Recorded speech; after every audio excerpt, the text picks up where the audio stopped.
이제 오늘 다음 시간으로 에베소서의 말씀을 다 마치려고 하는데, 오늘과 다음 시간은 에베소서를 총체적으로 훑어보는 시간으로 마무리를 지으려고 합니다.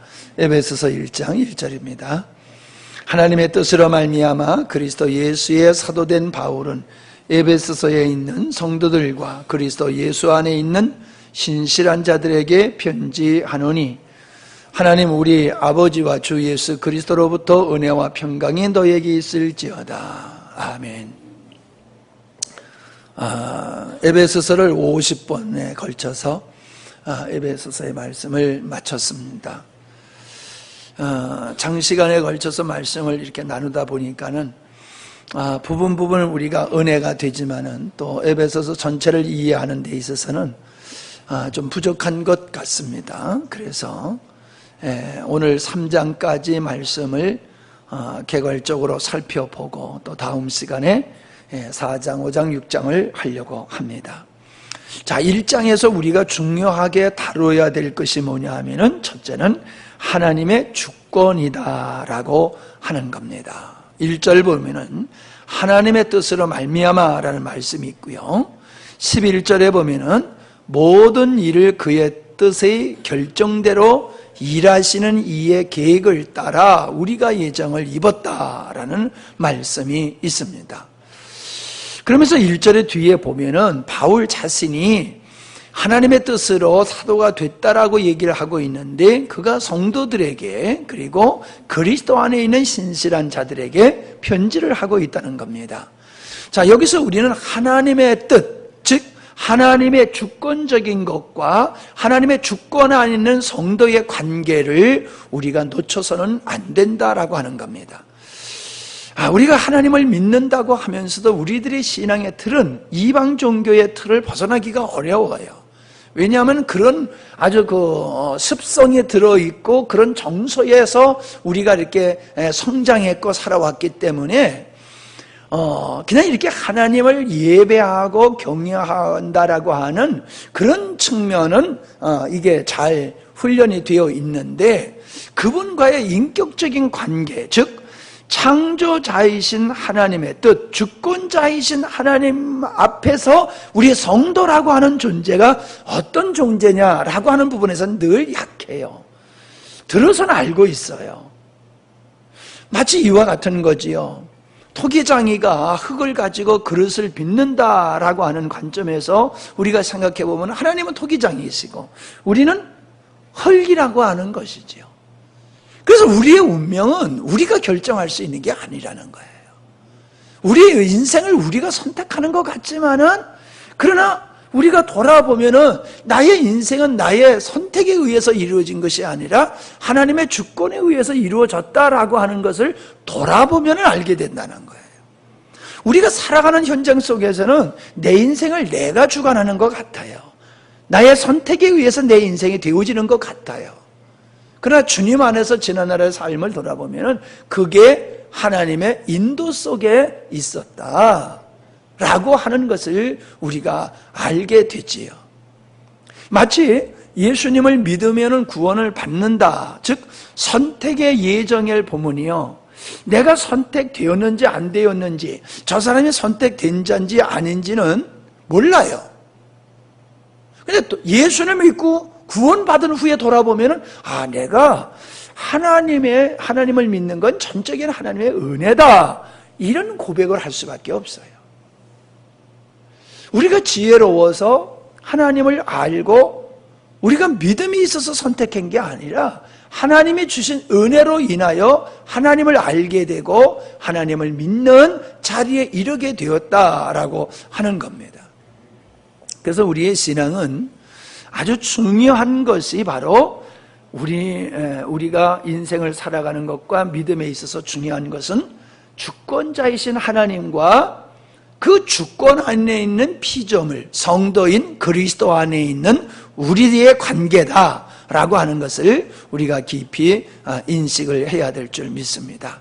은혜와 평강이라고 하는 것은 바로 그런 주권자이신 하나님과 우리의 관계가 친밀한 가운데 있을 때에 은혜와 평강을 누리게 되는 것이다 라고 하는 거예요.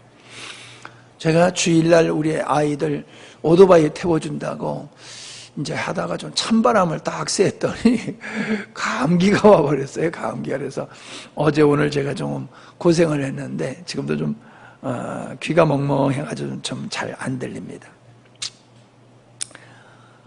그 다음에 이제 1장에서 우리가 알아야 될 게 뭐냐 하면은 주권자이신 하나님이 있다고 하면 주권에 의한 하나님의 뜻이 있다는 거예요.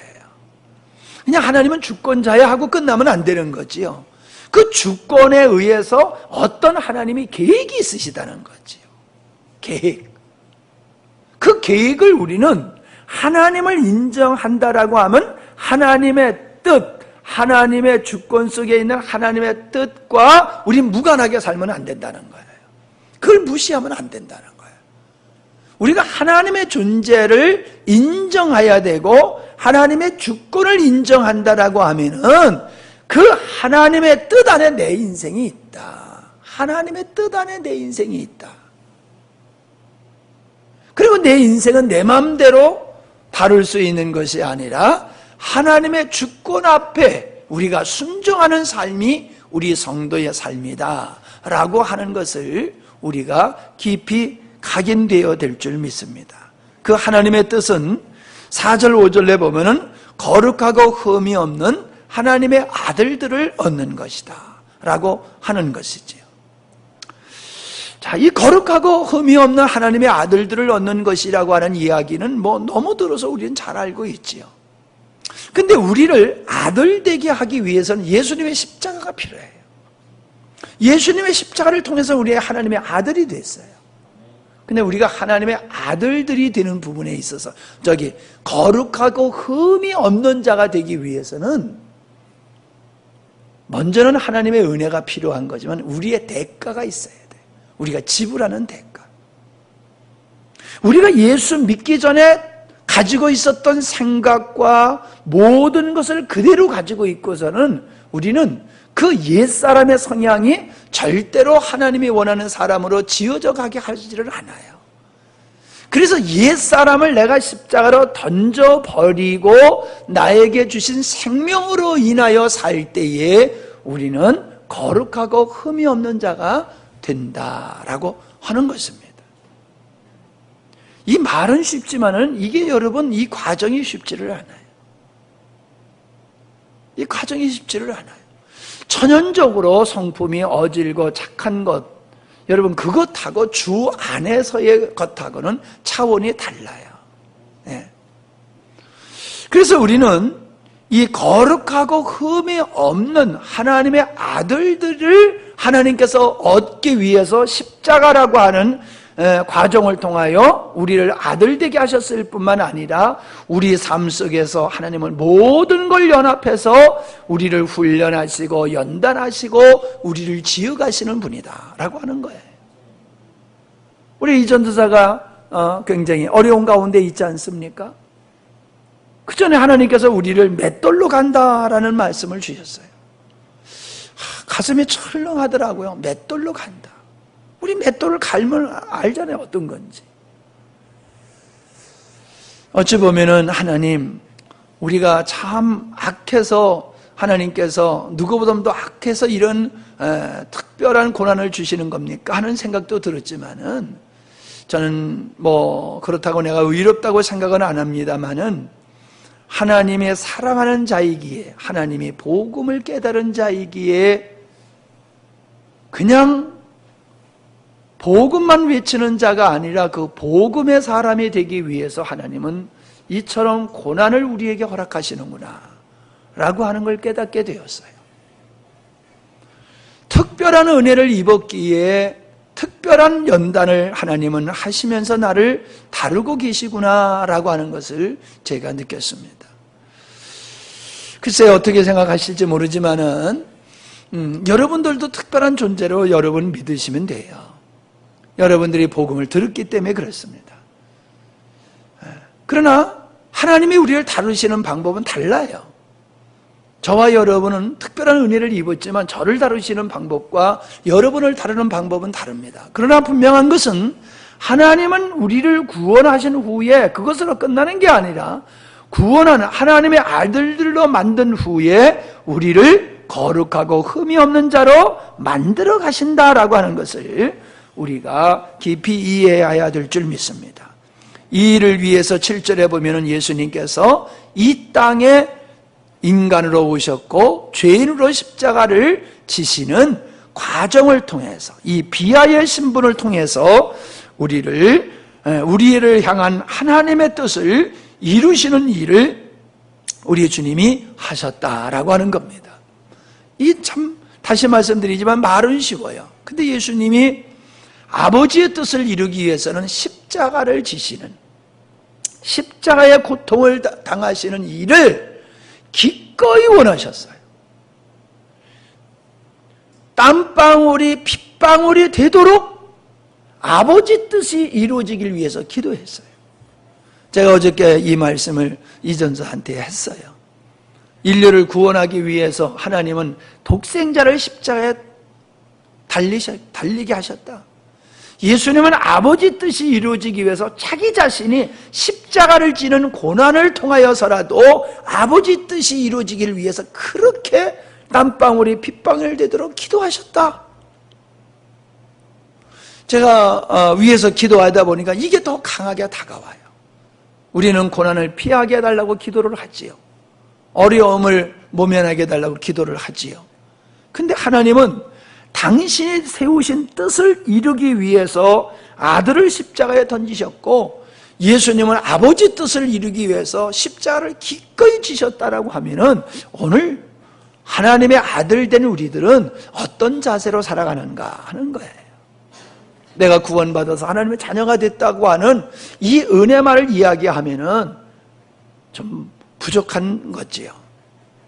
하나님이 우리를 구원하셨기에, 우리를 구원하셔서 아들 되게 하신 그 하나님 앞에서 거룩하고 흠이 없는 자가 되기 위해서 우리는 전심전력해야 될 줄 믿습니다.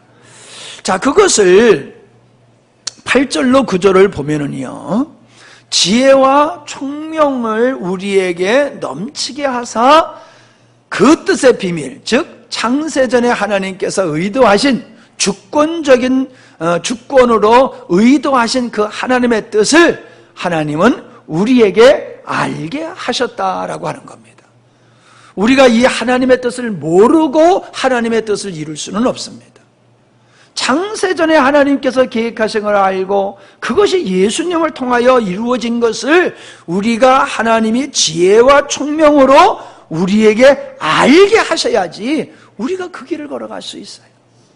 그냥 들어서 아는 게 아니에요. 들어서 아는 게 아니에요. 아, 이 길이 내가 가는 길이로구나 깊이 깨닫고 거기서 벗어나지를 말아야 돼요. 벗어날 수가 없어요. 그게 깨달은 자의 모습이에요. 우리의 지혜와 우리의 총명에 하나님의 지혜이신 하나님의 그 경륜, 이것을 알기를 원한다고 알게 하셨다고 말씀을 하고 있지 않습니까?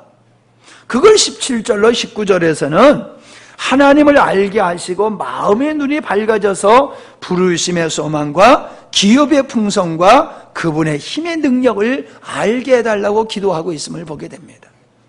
우리는 하나님을 안다, 즉 창세전의 주권적인 측면에서 하나님의 뜻을, 하나님의 십자가를 통하여 어떻게 이루어졌는가라고 하는 것을 알아야 되는데, 그거에 멈추는 것이 아니라 왜 하나님은 우리를 아들 되게 하셨는가, 왜 우리를 부르셨는가, 자녀로 부르셨는가, 하나님 자녀된 자들에게 주신 기업 되신 예수님이 어떠한 분인가, 믿는 자들 가운데서 역사하시는 하나님의 능력이 어떠하신가라고 하는 것을 우리가 알아야 된다는 거예요.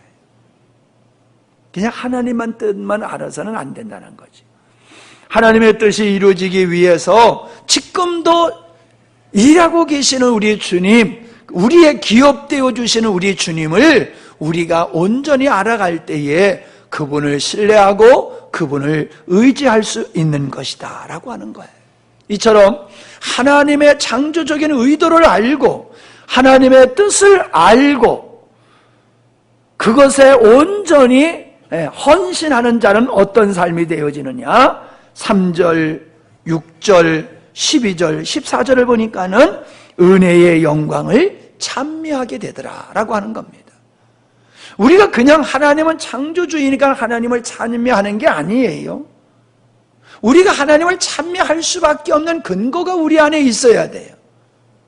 우리가 기쁘면 웃음이 나오잖아요. 슬프면 눈물이 나오잖아요. 우리 안에 하나님의 그 주권적인 측면 안에서 우리가 하나님의 자녀가 되었고 하나님의 자녀에게 기대하시는 것과 또 그것을 이루기 위한 풍성한 은혜를 우리가 알게 될 때에 우리는 그 하나님을 찬미할 수밖에 없는 자다란 거죠. 그래서 우리는 구원을 통해서 그냥 지옥에 갈 자가 천국 가게 될다, 잘 가게 될다 이게 끝나는 게 아니라 구원을 통하여 하나님의 은혜를 깨달아야 돼요. 하나님의 은혜, 그분의 자비하심과 그분의 의를 깨닫고, 그래서 우리로 하여금 이제 2장에서 나옵니다마는 죄와 허물로 죽을 수밖에 없었던, 죽었던 우리를 이렇게 영광의 자리로 하나님이 인도하셨구나 라고 하는 걸 깨닫게 될 때에 우리는 그 하나님을 사랑하고 찬양하고 경배하며 그분을 향하여 헌신하는 것이 그게 당연하게 되는 것이지. 구원을 받았다고 하면서 이 찬미의 생활이 없는 것은 구원의 은혜를 사실은 모르는 거예요. 어찌 보면 그 사람이 은혜를 모를 수도 있지만은 구원받지 못할 수도 있어요. 우리는 이러한 내가 구원받았다라고 하는 측면만이 아니라 나를 구원하신 이 섬세하신 하나님의 그 자비하심과 궁혈하심과 지혜를 깨닫게 되어지면은 우리는 하나님을 찬양, 경배할 수밖에 없다라고 하는 것을 알게 되지요. 자, 2장에 가면요. 2장에 넘어가면은 예수 믿기 전의 삶과 예수 믿은 후의 삶을 거기서 얘기하고 있지 않습니까? 우리가 어떤 존재냐? 허물과 죄로 죽었던 존재다라고 얘기를 하고 있지 않습니까? 왜 우리가 허물과 죄 가운데 살 수밖에 없었느냐라고 하면은 우리는 이 세상을 다스리고 있는 공중의 권세 잡은 자를 따라서 살고 그가 지배하는 세상의 원리를 따라서 살았기 때문이다 라고 하는 것이 2절의 말씀이시죠. 2절의 말씀. 예. 그래서 3절에 보면은 우리가 육체의 욕심을 따라 지내며 육체와 마음에 원하는 걸 따라서 우리가 살았기 때문에 그가 아무리 잘 먹고 잘 살아도 하나님의 창조의 의도와 상관없이 자기 자신만을 위해서 사는 삶은 하나님의 진노를 쌓는 삶이다 라고 얘기를 하고 있잖아요.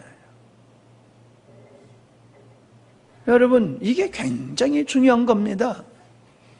우리가 육신이 연약하고 어려우면 우리가 긴장을 합니다마는 정말로 나의 삶이 하나님의 창조적인 의도에 따라서 살고 있냐 아니냐 이거를 우리가 긴장해야 되는데 그건 잘 안 한다는 거지요.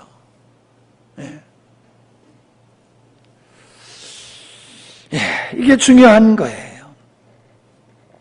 그래서 이미 우리를 죽은 자라고 선포했고 하나님의 진노 아래 있는 자다라고 그렇게 선포하고 있지 않습니까? 그러한 우리를 풍성하신 하나님의 궁유를 쫓아서 그분의 사랑에 의해서 의로 말미암아 그리스도로 말미암아 우리가 함께 그리스도의 영광에 참여하게 됐다. 6절 또 함께 일으키사 그리스도 예수 안에서 함께 하늘에 앉히시니 이제 위치가 바뀌어졌어요. 죄와 허물로 죽었던 자리에서 마귀를 세상의 사조를 따라 살던 자리에서 이제는 하나님을 쫓아서 사는 그리고 예수님이 앉아 계시는 그 영광의 자리에 우리가 이르게 된 것이 구원받은 하나님의 아들들, 창세전에 하나님의 뜻이 이루어진 이런 하나님의 아들들의 지위, 위치를 말씀해주고 있음을 보게 되어집니다. 이게 놀라운 은혜라는 거예요. 이렇게 은혜를 입고도 우리가 주님의 의도와 상관없이 산다라고 하는 것은 구원받고도 구원하신 의도와 상관없이 사는 거하고 똑같은 거예요. 이 구원을 잘 이해해야 된다는 게 그거예요. 내가 구원을 받았다라고 하는 것은 육체의 욕심을 따라 세상의 사조에 의해서 죄와 허물된 삶을 살던 곳에서 이제 하나님을 향하여 온전한 모습으로 살도록 우리를 구원하신 것이 그게 구원의 참 의미란 말이에요. 근데 사람들은 구원을 지옥 갈 자가 천국 가는 거 이 유치원 수준에서 머물고 있어요. 제가 이 얘기를 한두 번 하는 게 아니잖아요. 근데 우리 주변의 성도들을 보세요. 과연 내가 구원 받았으니까 구원하신 하나님의 뜻을 위해서 살겠다라고 작정을 하고 그것에 매여서 사는 그리스도인들이 얼마나 있습니까? 우리 주변에. 그렇게 안 살아요. 난 예수 믿었으니까 이젠 죽으면 천국 가. 이 일은 자리에 있는 거지 나를 구원하신 하나님의 의도, 하나님의 뜻을 따라서 힘써 사는 그리스도인들이 많지를 않아요. 그 얘기는 무슨 얘기입니까? 구원하신 목적을 위해서 살지 않는다라고 하는 것은 구원이 뭐냐라고 하는 걸 모르는 거지요, 사실은. 그리고 내가 구원받았다고 하는 것도 이게 뭐가 잘못된 거지요. 내가 구원받았다라고 하는 걸 알면 더 이상 나 자신을 위해서 살 수 있는 게 아니잖아요. 먹든지 마시든지 죽든지 살든지 하나님을 위해서 사는 것이라고 분명히 우리에게 말씀해주고 있잖아요. 고린도후서 5장 15절 16절에서도 그걸 얘기를 하고 있잖아요. 죽었다 살아나신 자를 위해서 살게 하렵니다. 그게 구원이다라고 얘기를 하고 있잖아요. 그러니까 구원 받았다고 얘기하지만은 구원하신 하나님의 목적대로 살지 않는 것은 이게 앞뒤가 안 맞는 거예요. 앞뒤가 안 맞는 거예요. 거기서 이유와 핑계가 없습니다. 이유와 핑계가 거긴 통할 수가 있는 게 아니라는 거예요. 10절을 보면은 우리는 그가 만드신 바라 그리스도 예수 안에서 선한 일을 위하여 지으심을 받은 자니 이 일은 하나님의 전에 예비하사 우리로 그 가운데서 행하게 하려 하십니다. 자, 그가 우리를 만드신 바라 창조의 사건도 될 수 있지만은 우리를 하나님의 아들 되게 하신 것임을 우리가 알 수 있죠. 하나님의 아들 되게 하신 것임을. 우리를 하나님의 아들 되게 만드신 것은 선한 일을 위해서 우리를 지음을 받았다. 선한 일을 위해서. 그 선한 일이 뭐예요? 하나님의 창조의 의도를 따라서 사는 삶을 일컫는 거예요. 착한 일? 그건 예수 안 믿게도 할 수 있어요. 그러나 여기서 하나님의 어떤 선한 일을 위해서 우리를 새롭게 조성하셨다라고 하는 그 선한 일이라고 하는 것은 일반적으로 우리가 생각하는 그런 선한 일이 아니라는 거예요. 우리를 지으시고 우리를 구원하신 그 하나님의 목적을 위해서 살도록 하셨다라는 이야기를 하고 있는 겁니다. 그것이 바로 그리스도 안에서 삶을 통하여 이루어질 수 있는 것임을 우리에게 말씀해주고 있는 겁니다. 그러므로 이러한 성도들, 이렇게 구원받은 하나님의 백성들, 하나님의 선한 뜻을 위해서 지음을 받은 백성들이 유기적인 연합체, 공동체로 하나 되어가지고 하나님이 거하실 처소가 되어야 된다라고 결론을 짓고 있어요. 우리가 구원받는 것은 지옥 갈 자가 천국 가는 것이라고 하는 것으로 하면 안 된다고 그랬지요? 우리가 하나님의 처소가 되는 거예요. 우리가 하나님의 처소. 우리 개개인이 하나님의 처소가 돼요. 그러나 여기서 얘기하고 있는 것은 뭐냐 하면 믿는 자들이 주 안에서 하나가 되어서 연합적인, 개인이 아닌 연합적인 우리 주님이 거하시는 교회로 지어져 가는 것을 얘기하고 있는 거예요. 그게 21절과 22절이에요. 그의 안에서 건물마다 서로 연결하여 주 안에서 성전이 되어져 가고, 우리 한 사람 한 사람도 성전이지만은 그런 성도들이 하나님의 창조의 의도를 안 성도들이 그 하나님의 목적을 이루기 위해서 살아가게 될 때에 아름다운 성전으로 지어져 가게 되는 것이지요. 너희도 성령 안에서 하나님의 거하실 처소가 되기 위하여 그리스도 예수 안에서 함께 지어져 가느니라. 지어져 가느니라. 건축하는 걸 여러분 상상해 보세요. 나무가 자라는 것과 같아요. 건축이 점점 완성되어지는 것 같은 거예요. 우리가 구원을 처음 받았을 때에는 어린아이와 같아요. 그러나 우리가 장성한 자로 신앙에 성장하게 되어지면은 정말로 우리를 하나님의 아들 되게 하신 그 하나님의 전적인 은혜, 그 전적인 은혜를 깨달은 성도들의 신앙이 깊어지면 깊어질수록 우리 주님이 거하시는 아름다운 처소가 되어져 간다는 거예요. 아름다운 처소로. 여러분, 구원의 은혜를 모르고 또 구원하신 목적을 모르고 살아가는 그런 사람들로 지어진 교회가 주님이 거하실 아름다운 영광스러운 교회라고 볼 수 있겠습니까? 될 수가 없는 거예요. 주님이 거하시는 영광스러운 교회, 하나님의 성전은 우리를 구원하신 하나님의 목적을 깨닫고 그것을 위해서 온전히 헌신하며 살아가는 사람이라는 거예요. 그런 사람들로 모여진 교회가 영광스러운 교회고 하나님의 거하실 처소다라고 하는 겁니다. 사실 예배 드리는 것이 이게 힘든 것 같아도요, 돌이켜보면 예배 드리는 것만큼 쉬운 게 어디 있습니까? 예배 드리는 것만큼 쉬운 게 어디 있어요? 그런데 그 예배를 우리가 기쁘게 여기고 영광스럽게 여기고 감사함으로 여기지 않는 사람은 구원이라고 하는 은혜를 제대로 모르는 거예요. 참 믿게 하려 하심이라. 4번이나 1장에서 말씀하셨잖아요. 4번이나 참 믿게 하려 하심이라. 구원받은 자의 입에서 하나님은 찬양을 받기를 원하시는데 구원받은 자의 입에서 찬양이 안 나와. 예배가 짜야지 나와. 예배가 즐거움으로 기쁨으로 드리는 게 아니라 짜야지 나오는 식이란 말이에요. 예배가. 그럼 그게 성숙한 그리스도인인가요? 성숙한 그리스도인이 아니지요. 성경을 많이 알아서 성숙한 그리스도인이 아닙니다. 성숙한 그리스도인은 속에서부터 하나님의 의로우심과 자비하심을 찬양할 수밖에 없는 역동적인 게 있는 거예요. 그래서 예배가 힘들고 지루한 게 아니에요.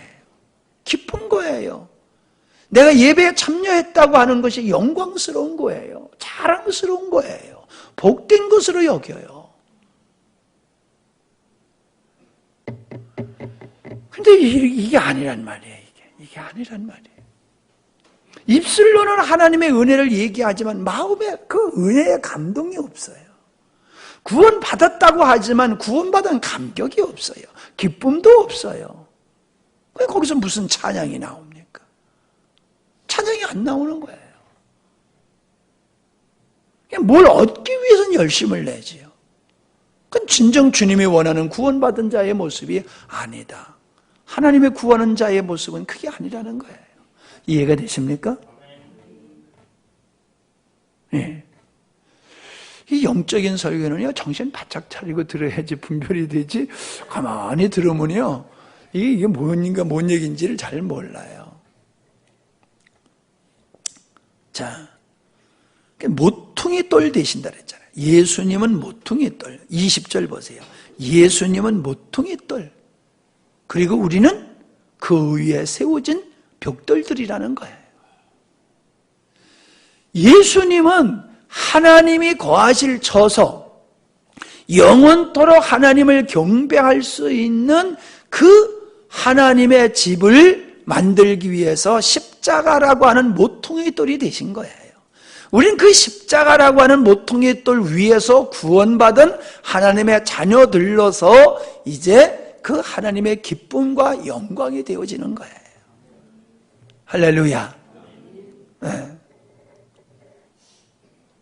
하나님이 우리를 보실 때 그런 기쁨이 있어야, 그런 기쁨이 있어야지 돼요. 그런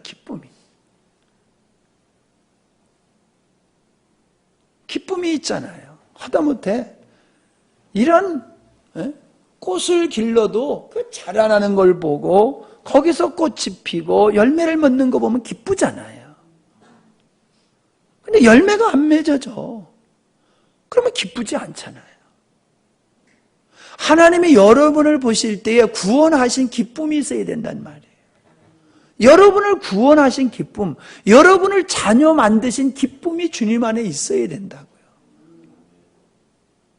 우리가 구원하신 목적을 따라 살지 않는데 기쁘시겠어요?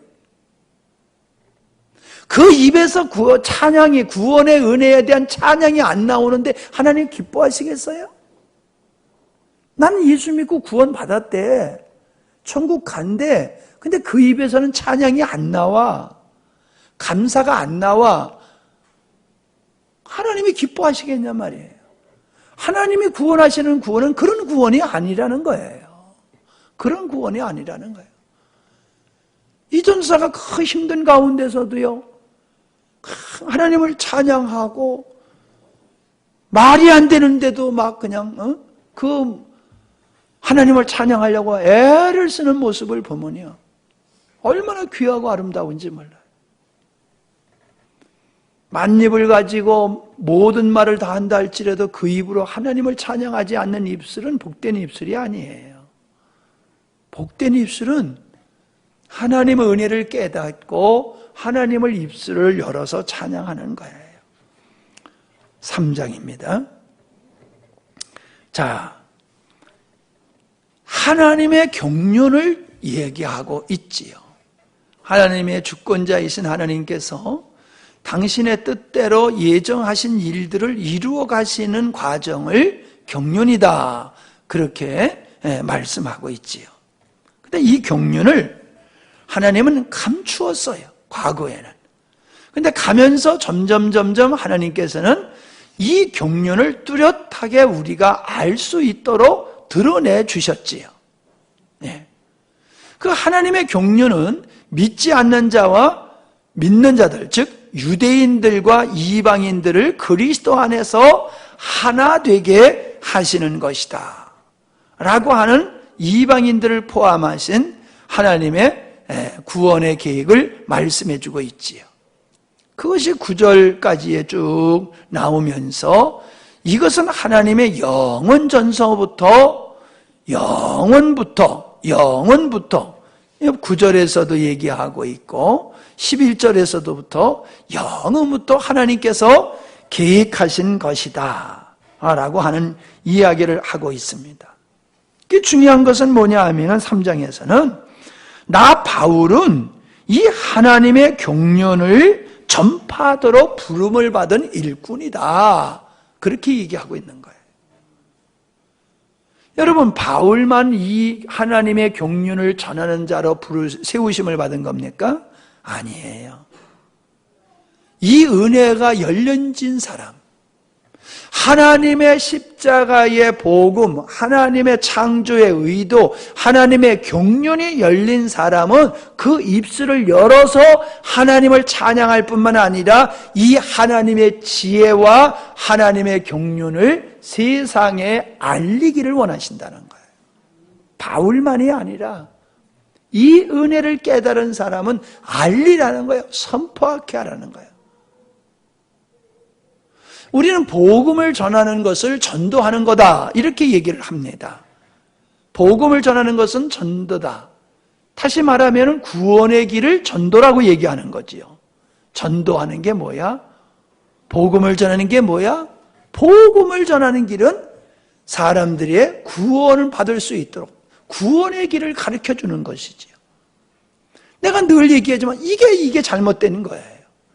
우리는 구원의 길만 얘기하고 있지 구원하신 하나님의 목적은 빼먹고 있다는 거예요.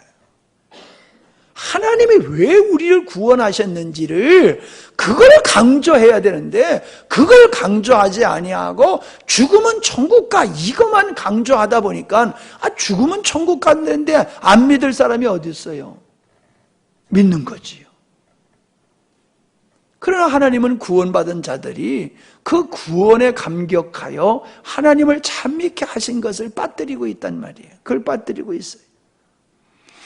우리가 이 복음, 하나님의 창조의 의도와 경륜을 우리가 전하는 것이 우리의 사명이라는 거예요. 우리의 사명.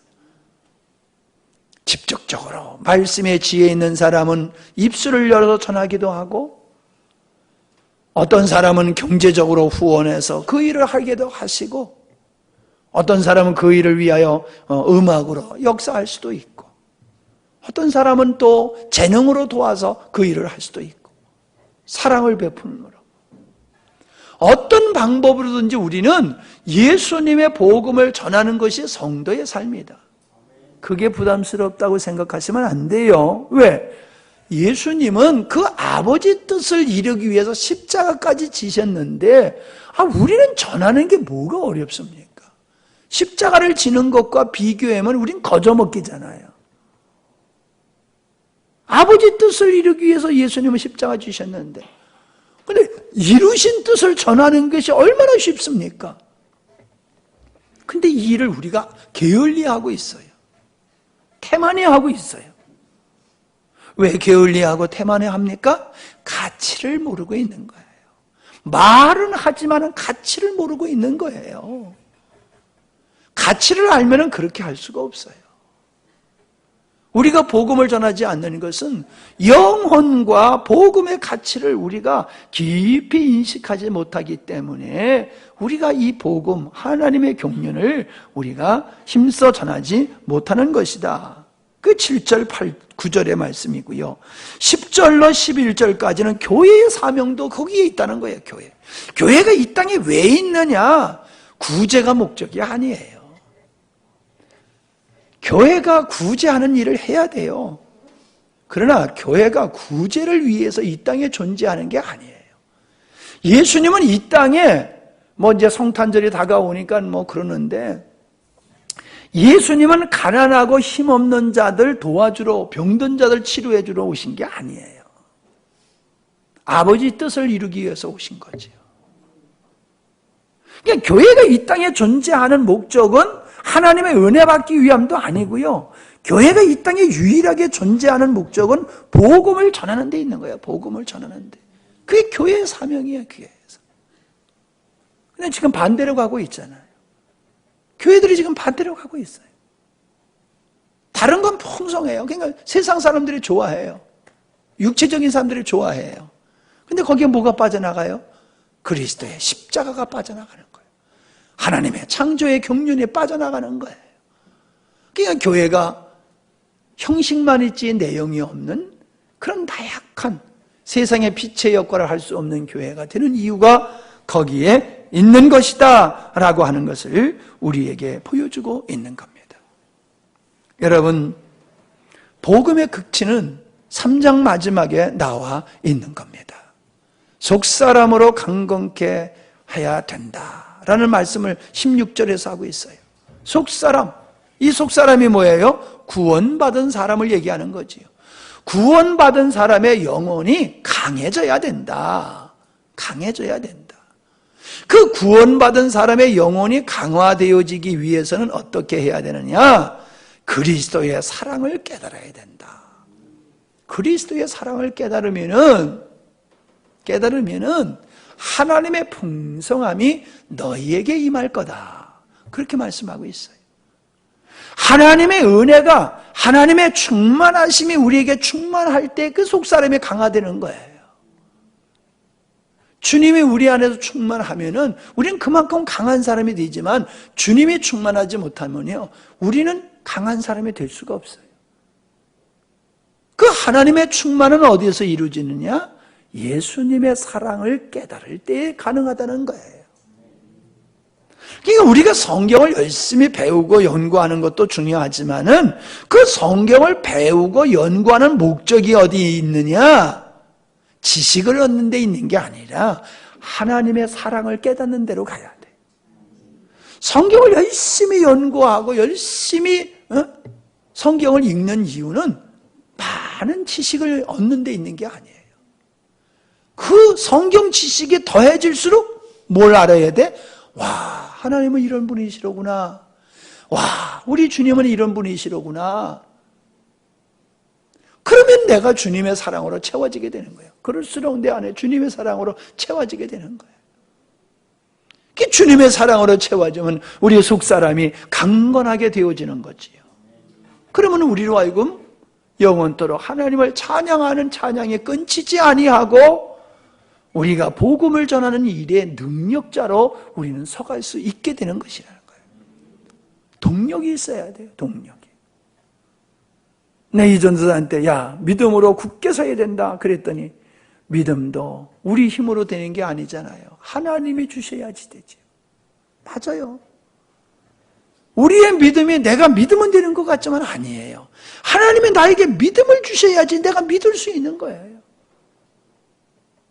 내가 안 흔들리려고 해서 안 흔들리는 게 아니에요. 하나님이 우리에게 믿음을 주시면 안 흔들려요. 하나님의 충만이 모든 걸 해결하게 되어 있어요. 하나님의 충만하지 아니하면은 별것 아닌 것 가지고 넘어지고 시험 들고 그렇게 됩니다. 우리가 믿음의 생활을 하는 데에 난제는 많이 있습니다. 장애물은 깔려 있어요. 그러나 믿음의 사람은 그걸 극복합니다. 성령 충만한 사람, 하나님의 충만한 사람은 그 어려움을 극복합니다.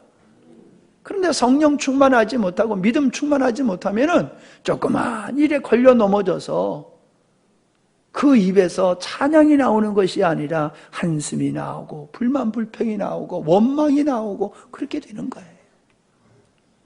그래서 우리는 하나님을 알아가는 데 힘써야 돼요. 하나님의 사랑을 알아가는 데, 그리고 주님으로 충만한 데에 우리는 힘써야 될 줄 믿습니다. 어때요? 좀 정리가 되셨습니까? 예, 정리가 잘 된 것 같아요. 예, 오늘 들으신 말씀을 또 이렇게 잘 여러분이 정리하셔서 묵상하시면은 참 에베소 말씀이 얼마나 이게 영적인 말씀이 풍성한지 몰라요. 여러분의 큰 은혜가 될 줄 믿습니다. 고마우신 아버지 하나님, 50회에 걸쳐서 에베소서의 말씀을 나누었는데 참 많은 은혜를 입었습니다. 오늘은 마지막 2시간을 가지고 간략하게 총체적으로 이해하는 시간을 갖고 있습니다. 오늘 주신 말씀이 참 중요한 귀한 말씀인 줄 압니다. 이 귀한 말씀을 통하여 우리가 어린아이의 모습을 벗어버리고 장성한 자의 모습으로 서서 굳게 서가는 저희들이 되게 하여 주시옵소서. 예수님의 이름으로 기도하옵나이다. 아멘.